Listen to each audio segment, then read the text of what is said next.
Okay, so welcome to lecture 1 of gravitation.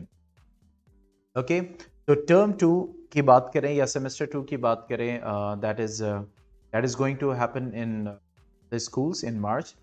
तो सबसे पहले हम ये देखेंगे कि टर्म 2 में हमारे पास कौन कौन से चैप्टर हैं और ग्रेविटेशन में कौन कौन से टॉपिक्स हमें स्टडी करने हैं.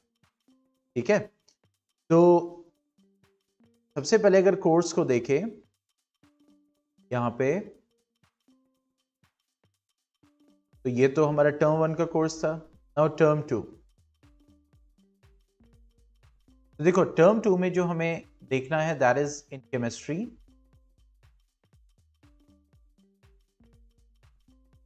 That is atoms and molecules. These are the topics that we have to cover.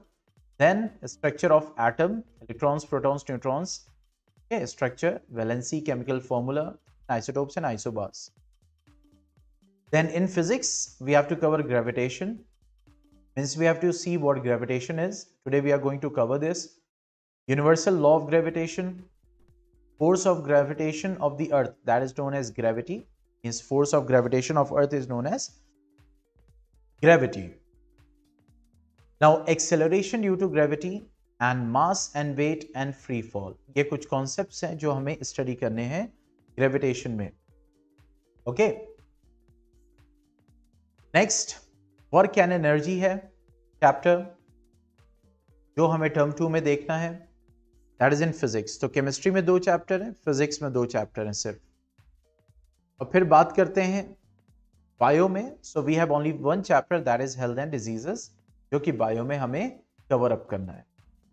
ठीक है, तो अगर रेगुलर बेसिस पे क्लास चलती रहेंगी तो ऑब्वियसली, और इंटरनल असेसमेंट के लिए दैट इज आवर एनवायरनमेंट है.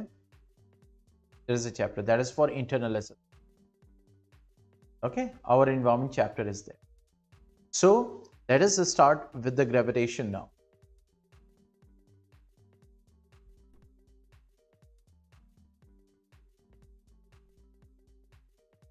सी है नाउ हम ये जानते हैं कि नेचर में फोर्सेस एग्जिस्ट करते हैं.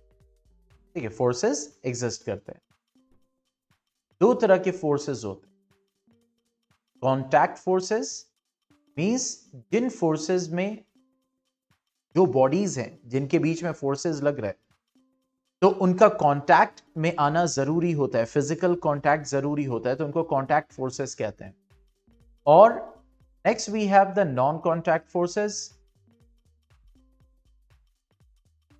Means जिन 2 बॉडीज के बीच में ये फोर्स लग रहा है, फोर्स एग्जिस्ट कर रहा है, force means that is coming into play, तो उनके बीच में ये जो मींस जो बॉडीज हैं,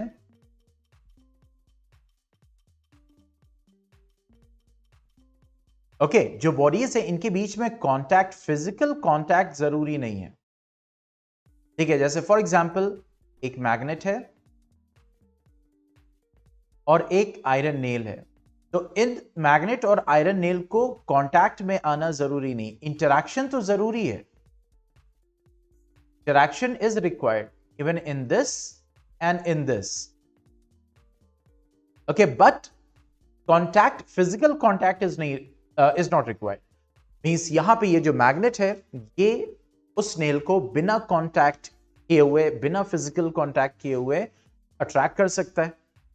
ठीक है, दूसरा इस कैटेगरी में आता है आपका that is gravitational force that we are going to study today. That is a gravitational. इसके अलावा इलेक्ट्रोस्टैटिक फोर्स भी होता है जो नॉन कांटेक्ट फोर्स में होता है. तो ग्रेविटेशनल फोर्स हम स्टडी करेंगे आज.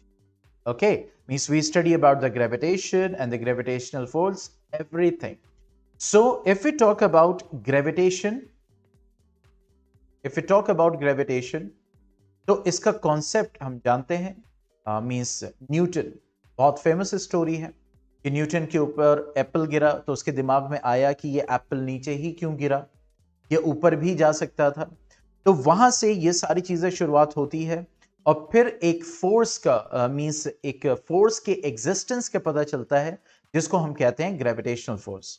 ओके, तो अगर हमें ग्रेविटेशन को डिफाइन करना हो तो हम इसको डिफाइन कर सकते हैं कि it is the phenomenon, it is the phenomenon of attraction. This is important. Phenomenon of attraction.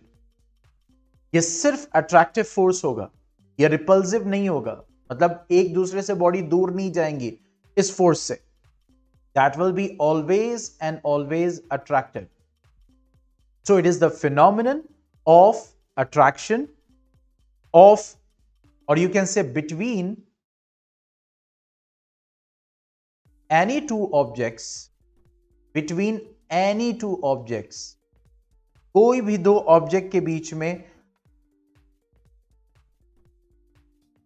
in the universe.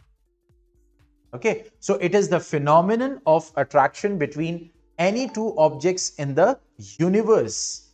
पूरे यूनिवर्स में किसी भी दो ऑब्जेक्ट, मींस इस वक्त मैं और मेरा लैपटॉप है, इस वक्त आपका लैपटॉप या आपका मोबाइल, मोबाइल और आपका बेड, बेड और आपका फैन, फैन और वॉल, मींस कोई भी दो ऑब्जेक्ट है उसके बीच में ये अट्रैक्शन फिनोमिनन एग्जिस्ट करता है. पॉइंट समझ में आ रहा है?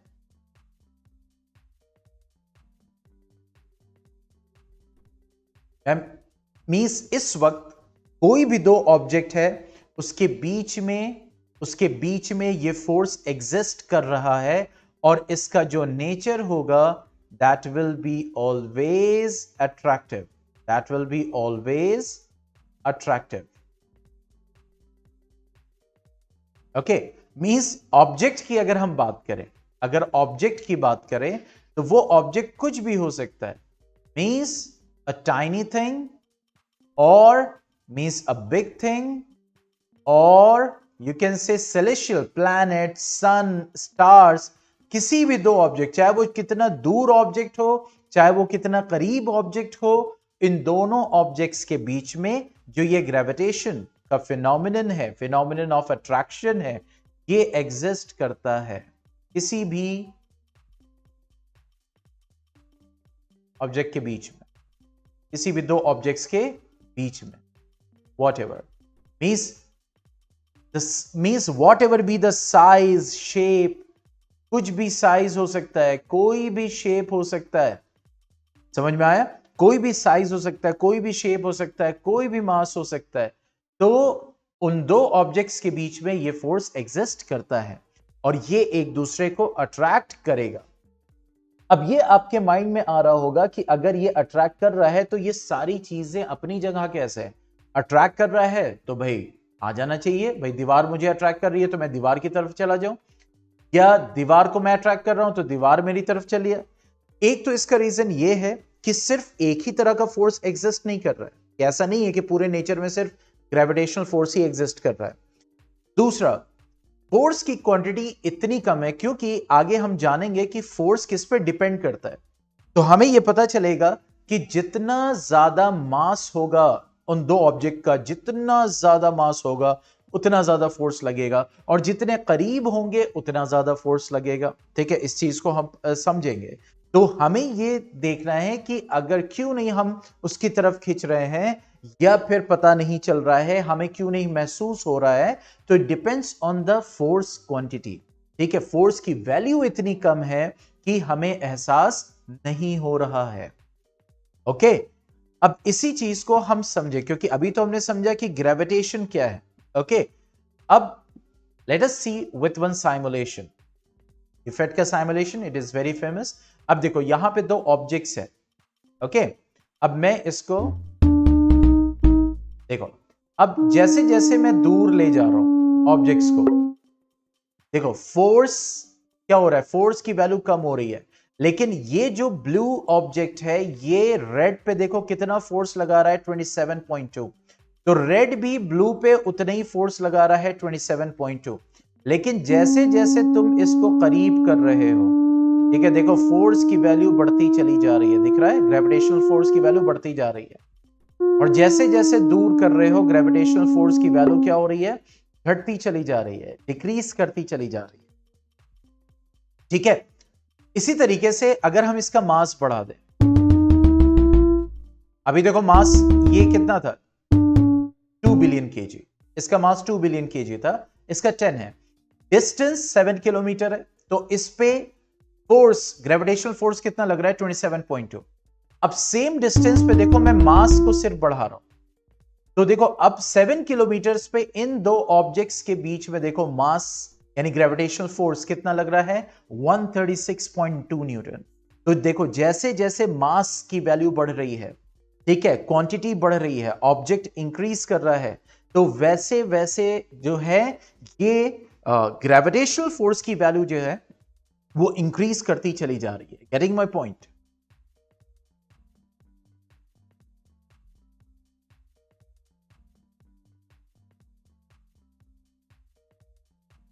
और देखो इन्हीं मासेस के साथ अब मैं डिस्टेंस को कम कर रहा हूं, तो देखो जैसे जैसे मैं डिस्टेंस को कम कर रहा हूं वैसे वैसे फोर्स की वैल्यू बढ़ रही है। तो यहां से क्या पता चला कि ग्रेविटेशनल फोर्स दो चीजों पे डिपेंड कर रहा है। एक तो इन दोनों बॉडी के मासेस पे डिपेंड कर रहा है, अब वो कैसे रिलेट करेगा वो हम देखेंगे। और दूसरा, जैसे जैसे हम डिस्टेंस कम कर रहे हैं फोर्स की वैल्यू बढ़ रही है, जैसे जैसे डिस्टेंस हम बढ़ा रहे हैं फोर्स की वैल्यू घट रही है। तो इसका मतलब ग्रेविटेशनल फोर्स जो है वो डिस्टेंस पे भी डिपेंड करेगा। एक हम यहां पे अर्थ पे मौजूद है, एक बहुत किलोमीटर्स यानी मिलियंस ऑफ किलोमीटर्स दूर एक स्टार है, वो भी मेरे ऊपर, आपके ऊपर और इस अर्थ के ऊपर जो है उसके ऊपर जो है ग्रेविटेशनल फोर्स लगा रहा है। लेकिन डिस्टेंस इतनी ज्यादा है जिसकी वजह से वो ग्रेविटेशनल फोर्स एकदम नेग्लिजिबल वैल्यू का है। पॉइंट समझ में आ रहा है? तो यहां से इस सिमुलेशन से हमें यह समझ में आया कि फोर्स, ग्रेविटेशनल फोर्स जो है वो डिपेंड कर रहा है किस पे? उन दो ऑब्जेक्ट्स के मासेस पे। जैसा कि हमने देखा कि जैसे जैसे हम मास की वैल्यू बढ़ा रहे हैं, उसको भारी कर रहे हैं, वैसे वैसे जो फोर्स वैल्यू है वो बढ़ रही है। तो यहीं से हम मींस जानेंगे what is Newton's universal law of gravitation. Newton's. Why universal? Because it is applied on each object of the whole universe. Newton's universal law of gravitation. Okay, Newton's universal law of gravitation. Now what it says, every object in the universe, every object in the universe attracts every other object, every other object with a force which is, means her object इस universe में हर दूसरे object को क्या कर रहा है? Attract कर रहा है एक फोर्स के साथ, जो कि मतलब ये किसके बारे में बोल रहा है? अब इस फोर्स के बारे में, यानी ये जो फोर्स होगा which is number 1 directly proportional to the product of their masses. Directly proportional होगा। देखो मींस डायरेक्टली प्रोपोर्शनल का मतलब क्या हो गया कि जैसे जैसे मास बढ़ेगा, जैसे जैसे मास घटेगा, फोर्स की वैल्यू घटेगी। जैसे जैसे मास की वैल्यू बढ़ेगी तो इन दोनों के मासेस पे के प्रोडक्ट पे डिपेंड करेगा। जाहिर सी बात है, जैसे जैसे मास की वैल्यू बढ़ेगी तो दोनों को प्रोडक्ट करोगे, मल्टीप्लाई करोगे तो मास की वैल्यू और बढ़ेगी। तो directly proportional होगा to the not masses only, you have to say the product of their masses.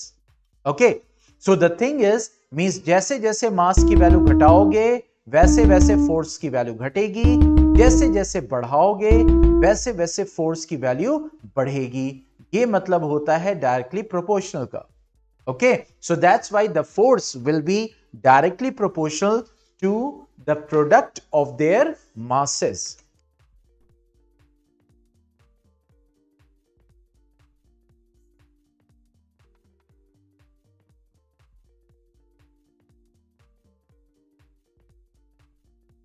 Okay, so directly proportional to the product of their masses. And second thing, inversely proportional.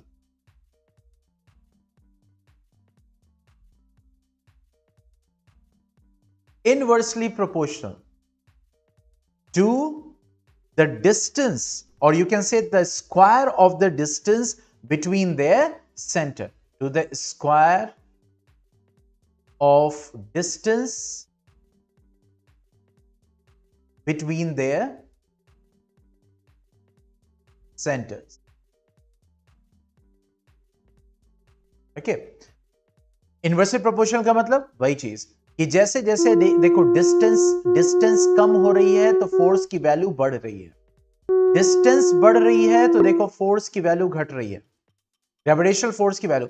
That's why it is inversely proportional to the square of the distance. You will not say it is inversely proportional to the distance.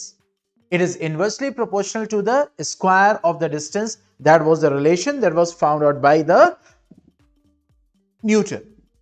So here what we get? We get that force is directly proportional to the product of their masses. For example, अगर यहाँ पे दो bodies हैं, मान लो दो bodies हैं, one body is having mass m1, one body is having mass m2, and the distance between their centers is r, for example. Then here force will be directly proportional to product of their masses, that is m1 into m2, and force will be inversely proportional to the square of the distance. Okay, तो अब इन दोनों को आप combine करोगे तो ये जो gravitational force है वो क्या हो जाएगा? That will be m1 m2 by r square. That is the relation. Okay, now अब यहां पे प्रोपोर्शनल साइन है, इसको हमें चेंज करना है किससे? इसको हमें चेंज करना है इक्वल साइन से. तो इक्वल साइन से जब चेंज करेंगे तो यहां पे कोई कांस्टेंट से मल्टीप्लाई करना पड़ेगा इक्वल करने के लिए. तो अब यहां पे हम लिखेंगे force is equal to, and we will multiply with one constant that is capital G. तो G m1 m2 by r square. This is the formula to calculate the gravitational force, and where g is what? Universal gravitational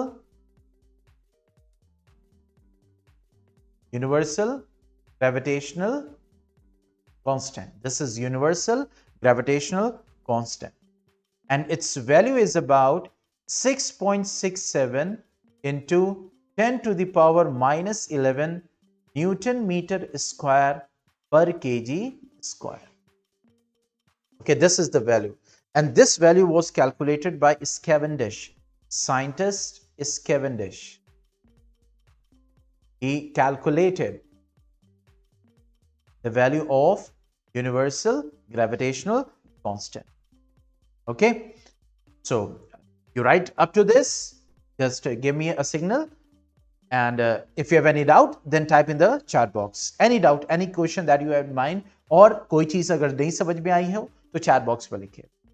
And obviously this lecture is going to be public, तो जो बच्चे देख रहे हैं description में आपका link है, आप उसको डाउनलोड कर सकते हैं और इसी तरीके से क्लासेस को अवेल कर सकते हैं. That is very interactive, means बच्चों से बहुत इंटरेक्शन किया जाता है और उनको लेके क्लासेस को आगे बढ़ा जाता है. We have the limited number of seats only in the batches, so you can proceed here for term 2 also, and to clear your concept.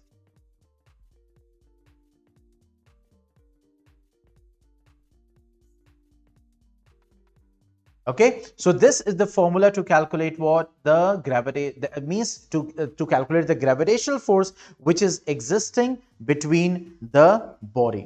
Okay, so the unit of, obviously this is force, ये force है तो gravitational force की unit SI unit, अगर हम बात करें gravitational force के SI unit की, ऑब्वियसली दैट इज न्यूटन. बहुत ध्यान से समझिएगा, फोर्स है ना तो ऑब्वियसली न्यूटन ही रहेगी.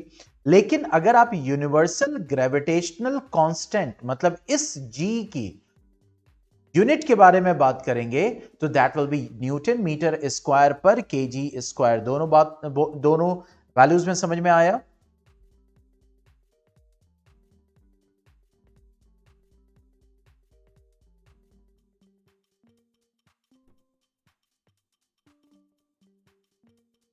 ठीक है, now coming to the next, यहां पे हमने ये बात की, अब इसी पे बेस्ड हम क्वेश्चंस भी करेंगे, न्यूमेरिकल्स भी सॉल्व करेंगे। Now importance of, just a confirmation, board clearly visible है, मेरा अपीयरेंस क्लियर है,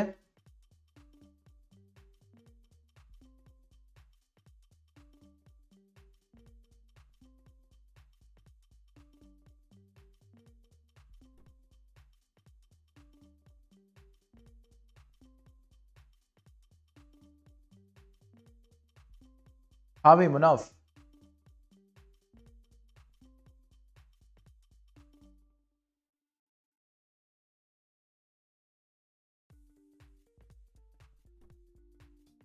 okay, so importance of, that is the universal law of gravitation, importance of universal law of gravitation. Okay, now we know that, हम जानते हैं इस चीज को कि जो अर्थ रिवॉल्व कर रही है सन के, जो प्लैनेट्स के अराउंड जो सैटेलाइट्स हैं, ठीक है, इसी तरीके से जो रेनफॉल है, स्नोफॉल है, वो सीधा अर्थ पे गिरती है। Means there are many many many importance of universal law of gravitation. इस यूनिवर्सल लॉ ऑफ ग्रेविटेशन की वजह से ही, इस ग्रेविटेशनल फोर्स की वजह से ही हम अर्थ के ऊपर टिके हुए हैं। अगर ये ग्रेविटेशनल फोर्स नहीं होता तो हम अर्थ के ऊपर होते ही नहीं, इस हम यहां टिक ही नहीं पाते। ओके, तो सबसे पहले इंपॉर्टेंस क्या है? Means holding the atmosphere. ये जो एटमॉस्फेयर रुका हुआ है अर्थ के around, that is due to holding the atmosphere of the earth. Okay, that is one importance. Second, that is snowfall and rainfall. जब होती है तो नीचे ही आती है on earth। ये भी क्यों? That is gravitation की वजह से, universal law of gravitation की वजह से ही ये हो रहा है। Okay, next one, the flow of water in rivers, these, ये भी इसी की वजह से, जो पानी बह रहा है, जमीन पे बह रहा है, और समुद्र में जो पानी टिका हुआ है, वो भी किसकी वजह से? That is due to universal law of gravitation. Next, the moon revolves around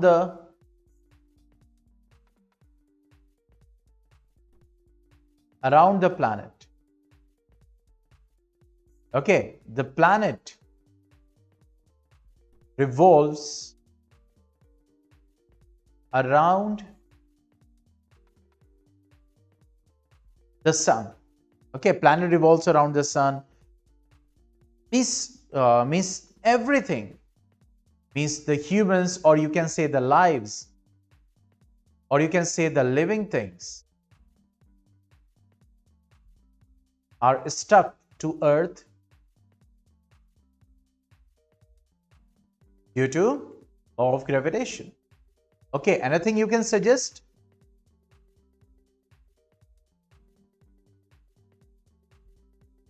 Yes, anything you can suggest? Any more thing? That is the importance, that is due to the universal law of gravitation.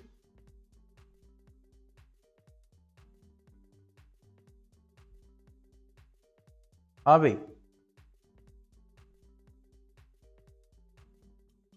anything you can type in the chat box. That is happening due to law of gravitation.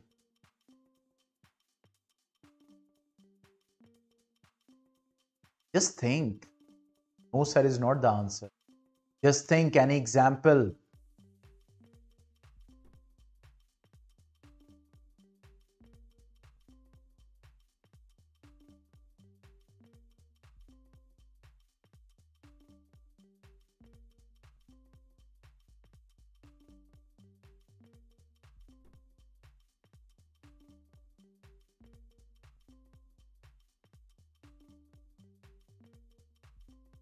हाँ भाई,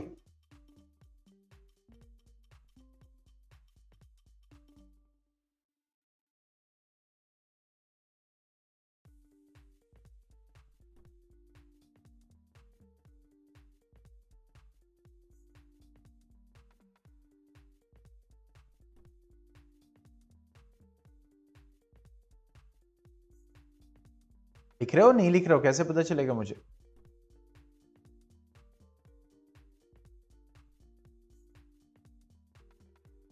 Now special cases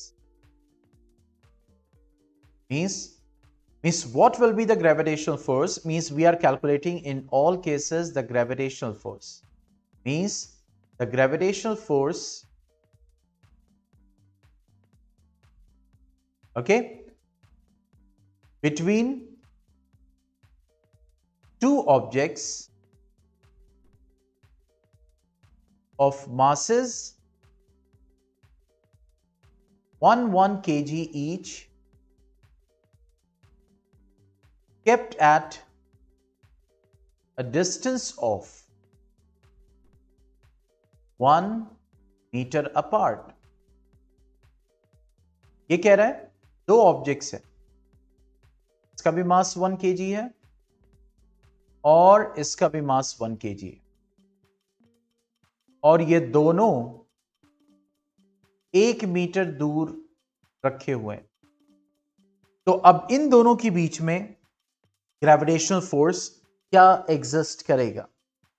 okay, so इस case में जो gravitational force की value होगी that will be 6.67 into 10 to the power -11 newton. See such a small value, ऐसे समझो दो 1-1 किलो की कोई चीज है और दोनों को 1 मीटर दूर रख दिया, ठीक है? जैसे 1 किलो का वेइंग बार होता है ना, जो वेट होता है, 1 केजी का लो, दूसरा भी 1 केजी को रखो और दोनों को 1 मीटर दूर कर दो, तो उस वक्त उस कंडीशन में जो उन दोनों पे ग्रेविटेशनल फोर्स लग रहा है, जो एक दूसरे पे लगा रहा है दूसरा पहले पे लगा रहा है, वो उसकी वैल्यू कितनी होगी? That is 6.67 into 10 to the power -11 Newton. Such a small value, इसीलिए कोई भी इफेक्ट इतना भी मींस फोर्स की वैल्यू इतनी स्मॉल है कि उसका इफेक्ट हमें पता नहीं चलेगा। पॉइंट समझ में आया?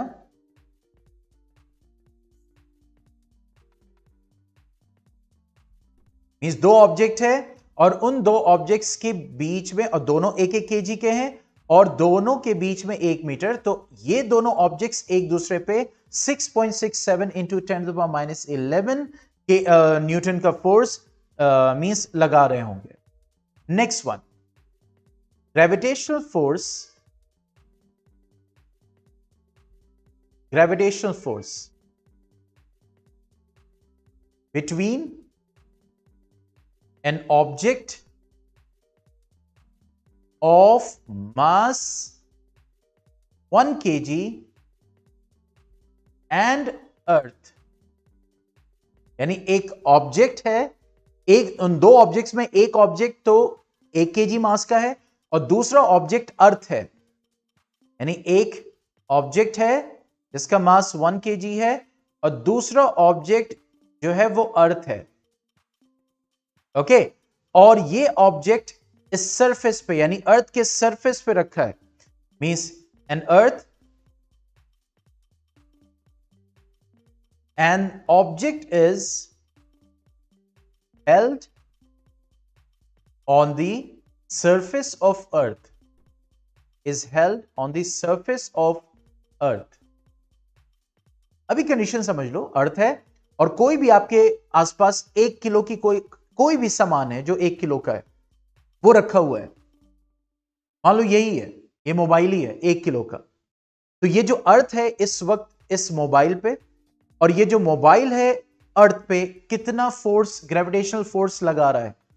तो आपके मींस नॉलेज के लिए मैं बता दूं, जो मास ऑफ अर्थ होता है, mass of earth, okay, that is about 6 into 10 to the power 6 into 10 to the power 24 kg. 6 into 10 to the power 24 kg.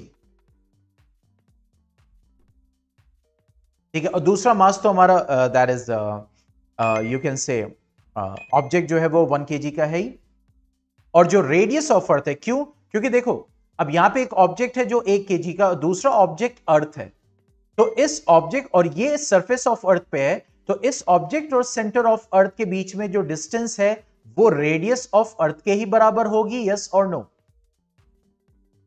क्योंकि डिस्टेंस भी देखना है ना।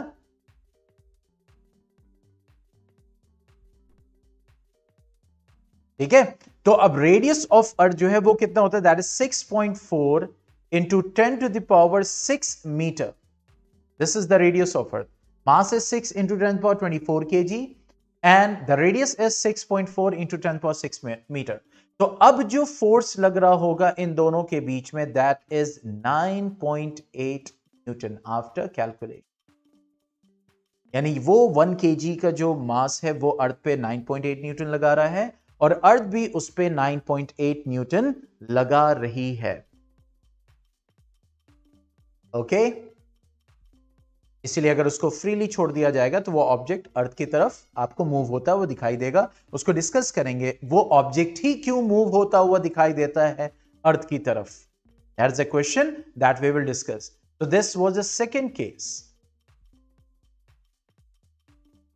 That is a gravitational force between an object of mass 1 kg and the earth, and the object is held on the surface of earth. And the third is the gravitational force when objects are heavy. When objects are like celestial objects between Jupiter and Earth, Earth and Sun, Sun and other sun. तो यहां पे हम moon और अर्थ के बीच में calculate कर रहे हैं। अर्थ का मास और रेडियस आपको पता ही है, mass of earth is 6 into 10 to the power 24 kg, radius of earth is 6.4 into 10 to the power 6 metre. इसी तरह अगर मून की बात करें तो मून का मास है, that is mass of moon is 7.4 into 10 to the power 22 kg. That is the mass of the moon. And radius, no, not radius, sorry, क्योंकि यहां पे अर्थ और मून अच्छे खासे डिस्टेंस पे है, तो यहां पे रेडियस नहीं लेंगे सिर्फ, ओके, यहां पे लेंगे मून और अर्थ के बीच की डिस्टेंस। समझ में आ रहा है? रेडियस ऑफ अर्थ क्यों लिया था? क्योंकि वहां पे दूसरा ऑब्जेक्ट 1 kg का था। बेटा वो नेटवर्क इशू की वजह से हो रहा होगा, फिर अभी भी साफ नहीं है। यहां से तो सही जा रही बेटी, आपका कहीं स्पीड स्लो हो गई आपकी इंटरनेट की।